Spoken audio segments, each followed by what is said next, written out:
We asked Stephen's Strategy to come in for a very specific purpose, and that is to examine our enrollment management area and give us some really good, close, critical look at how we were operating and recommendations on how we should change. And we've been very satisfied with the results. My highest expectation on the project was that we would get benchmarked against best practices in the United States.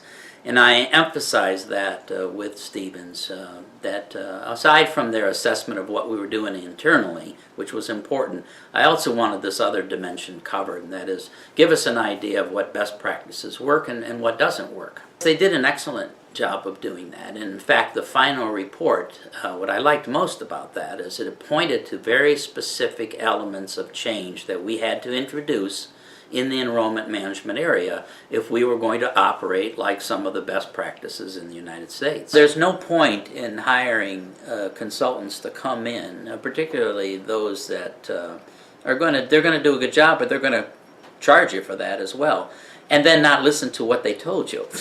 So I kind of pushed on Stephen's Strategy to be frank with me on what do you see going on here, and don't pull any punches. And they didn't. In the final report, there were no punches pulled. And we did share that with a lot of people, and we still do today. We have meetings, and we'll say, well, in the report that Stephen's Strategy gave us, this is what they said. We're still referencing it today, all this time later, over a year later. And the fact is, we've completely overhauled our enrollment management system since then. Financial aid has operated differently, admissions has operated differently, and we have nearly an entirely new staff, because one of the other compelling points made was you don't have enough expertise in this area to get the job done. We now have a good system in place for tracking applications and watching the conversion of those applications.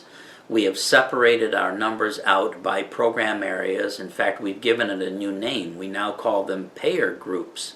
Rather than looking at the enrollment as one holistic figure, we look at the various elements within that, all program-based, and how they are doing. And from that, we even do projections as well. For instance, one of the more compelling points made in the report that really struck me, and we've acted on it, is when the report indicated, well, you're just not building a big enough pool at the front end. Now, we understand what pools are in terms of applicant inquiries and so on, but I really didn't have a good sense until then that ours was not as large as it probably had to be in order to create that yield that we were seeking. I think the other fantastic advancement that we made in enrollment management here is in the use of data. That the company emphasized with us that we didn't have enough data. We weren't very sophisticated in how we were capturing it and using it through analysis, and that has also been completely changed. Now we track everything from the moment an inquiry surfaces all the way through, and we do it by program area, which has led us to actually set goals in every program area as well. So far for the coming year, our applications, actually our inquiries are up several hundred students. Our applications at this time compared to last year are up a couple of hundred. Actual registered new students is up about 100 from last year at this time. So at least for the moment, we're feeling optimistic that this new methodology here is working.